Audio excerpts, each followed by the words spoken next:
All these companies betting big on new energy vehicles or electric vehicles are putting up billions and billions of dollars in research and development, so they can certainly speak with more confidence than somebody on the internet who thinks that betting against Tesla or not betting on Tesla when there's other players out there is a zero-sum game. If you want to be a part of the conversation before it happens here on YouTube, click that link in the description to join the free Courtside Financial Discord. What's going on, everyone? My name's Obi and welcome back to Courtside Financial. Today we're going to be talking about the naysayers when it comes to NIO's battery as a service offering, and at a high level why I think that they can be ultra successful provided that they can execute. This is definitely going to be a good video, but before we get into it, make sure to hit the like button because that really does go a long way in helping out the video and the channel. And if you're new here, make sure to hit that subscribe button, but also click the notification bell icon so you don't miss out on any new content when I post.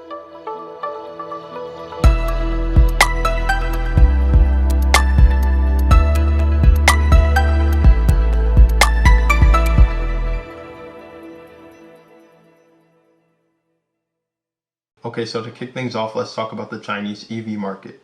How did it do last year? Well, in 2022, Chinese EV sales accounted for about 27% of all vehicle sales. For context, new electric vehicle sales accounted for 10% of vehicle sales globally last year and 5.8% in the US, which was an increase of 3.1% the year prior. In 2022, almost 6 million electric vehicles were registered in China, which is an increase of 3.1% the year before. So now that we've acknowledged that China has the biggest electric vehicle market in the world, it's only getting bigger and it's doing that at a fast rate. Let's talk about some of the things that the naysayers have to say. Number one is the misconception that there's only going to be one winner. That's just incorrect and in my opinion just doesn't make any sense. Go outside, look around. Is every car the same? The answer is no. Yes, the market is shifting. Yes, Tesla is a pioneer and has some of the most arguably some of the most best and most mature technology. I wouldn't be mad at anybody for saying that. But if you think that competing with Tesla is a zero-sum game, in my opinion, you've already lost. People crave variety when it comes to cars. In many cases, if there's a car that many people have,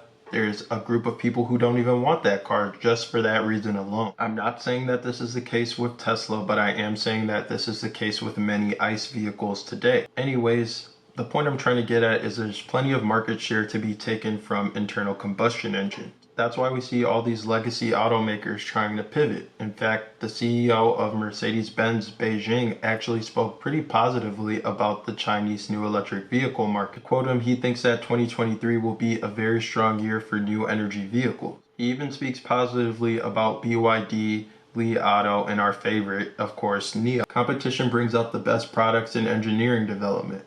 We are very confident that we have the right technology roadmap to compete in this fast developing industry, and we welcome the competition, he said. All these companies betting big on new energy vehicles or electric vehicles are putting up billions and billions of dollars in research and development, so they can certainly speak with more confidence than somebody on the internet who thinks that betting against Tesla or not betting on Tesla when there's other players out there is a zero-sum game. So that brings me to the question, why NIO for me?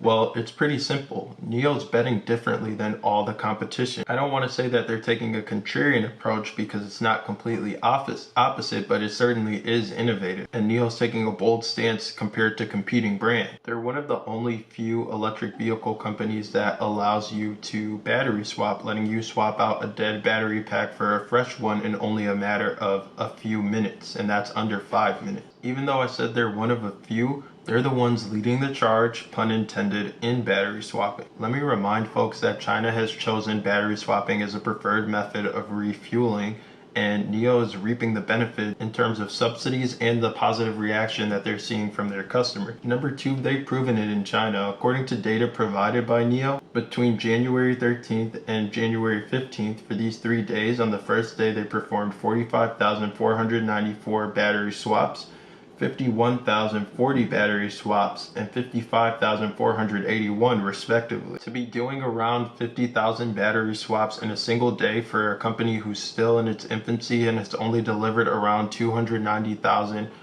vehicles as of the fourth quarter of 2022. This is impressive. This is a statistic that can't be overlooked, and it really does say a lot. They also rent battery packs with their battery as a service offer. If you don't want to pay for the battery, you can rent it instead. Now, some people are always saying, why would anyone rent a battery? Well, the answer is that they haven't done the research. Batteries account for about 40% of the electric vehicle cost. But I'll humor the people who have that opinion, and let's just say, let's step out of China for a second. Although there's plenty of people using battery as a service there, let's talk about a market where they don't have the hometown advantage. Let's talk about Norway. The vast majority of Norwegian customers are choosing to rent their battery rather than purchase their battery. I don't think any more has to be said on that point, so we'll move on to the next point. They have cars that have very competitive range in today's world. Currently, there's a 75 kilowatt hour battery and the 100 kilowatt hour battery. The 75 kilowatt hour battery can provide up to 491 kilometers of range on a full charge, while the 100 kilowatt hour battery can provide 509 kilometers of range on a full charge. Not only is their range competitive today, but it's certainly going to be competitive tomorrow. They're expected to put over 1 billion RMB into battery technology research and development this year alone. I like NIO for so many reasons, but to sum it all up at a very high level, it's because they're taking a different approach than those who are just following the crowd. So anyways, that's going to be it for this video. If you found this video useful or informative or even entertaining, make sure you hit the like button, make sure you hit the subscribe button. Definitely leave a comment down below. I want to know what you guys think about NIO, and I want to know what you guys think about all the negativity that's surrounding the company right now due to the stock's recent performance. Thanks again for watching, and I'll catch you in the next video.